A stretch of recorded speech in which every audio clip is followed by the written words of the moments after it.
عائشہ کیونکہ اسلام میں بھی یہی کہا جاتا ہے کہ آپ سادگی سے شادی کریں. اب یہاں پہ آپ دیکھیں سادگی کو پہلے جو 3 فنکشنز ہوتے تھے اس میں بھی تھوڑا بہت مینج ہو جاتا تھا, لیکن اب 9 فنکشنز اور بہت زیادہ اس چیز کو بڑھاوا دے کے شو شاہ میں تبدیل کر دیا گیا. بسم اللہ الرحمن الرحیم. اللہم صلی علی محمد وعلی آل محمد. اگر ہم اسلام کو دیکھتے ہیں اور دین کی کچھ چند چیزوں کو دیکھتے ہیں تو ہمیں واضح طور پر کچھ چیزیں نظر آتی ہیں کہ یہاں تک حکم ہے کہ اگر آپ نے پھل کھایا ہے تو اس کے چھلکے آپ گھر کے باہر نہیں ڈالیں گے, اس لیے کہ جو آپ کا پڑوسی ہے اس کے بچے ہو سکتا ہے کہ وہ نہیں کھا سکتے ہوں اور وہ ان کو نقصان پہنچائے. آج کل کے معاشرے میں آپ نے یہ فنکشنز کی جہاں بات کی ہے, ہمارا فوکس ہوتا ہے مہر کم سے کم ہو اور ہم اس پر بات بھی نہیں کرنا چاہتے. بالکل ٹھیک ہے.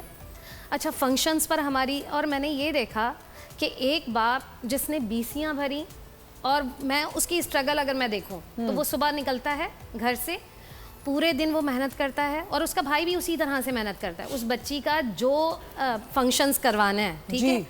یا وہ لڑکا جس کو ولیمہ کرنا ہے تو وہ اپنے اوپر اپنی ذات پہ اتنا خرچ نہیں کرے گا, وہ یہ سوچے گا مجھے کھانا کتنا کرنا ہے, مجھے فلاں سے کتنا قرضہ لینا ہے, مجھے سود پر کتنا قرضہ لینا ہے, صرف اس لیے کہ لوگ یہ سمجھیں کہ واہ کیا شادی کی. ٹھیک ہے.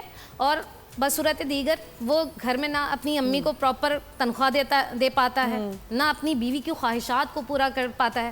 نتیجہ کیا نکلتا ہے کہ شادی کے دوسرے مہینے لڑائیاں شروع ہو جاتی ہیں. اور وہ لڑائی جھگڑے کی جو بنیادی وجہ ہے وہ اس کا فائنینشیل اسٹرانگ نہ ہونا ہے, جو ہم نے دیکھا ہے.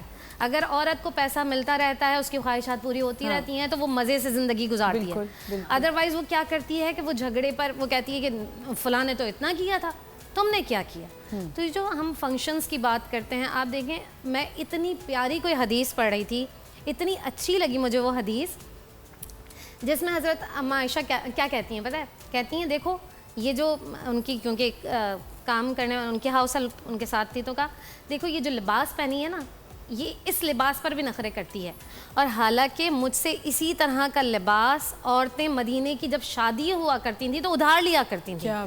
یعنی کہ آپ یہ دیکھیں کہ اس وقت بھی, آج ہم لباس پر بھی کتنا پیسہ خرچ کرتے ہیں.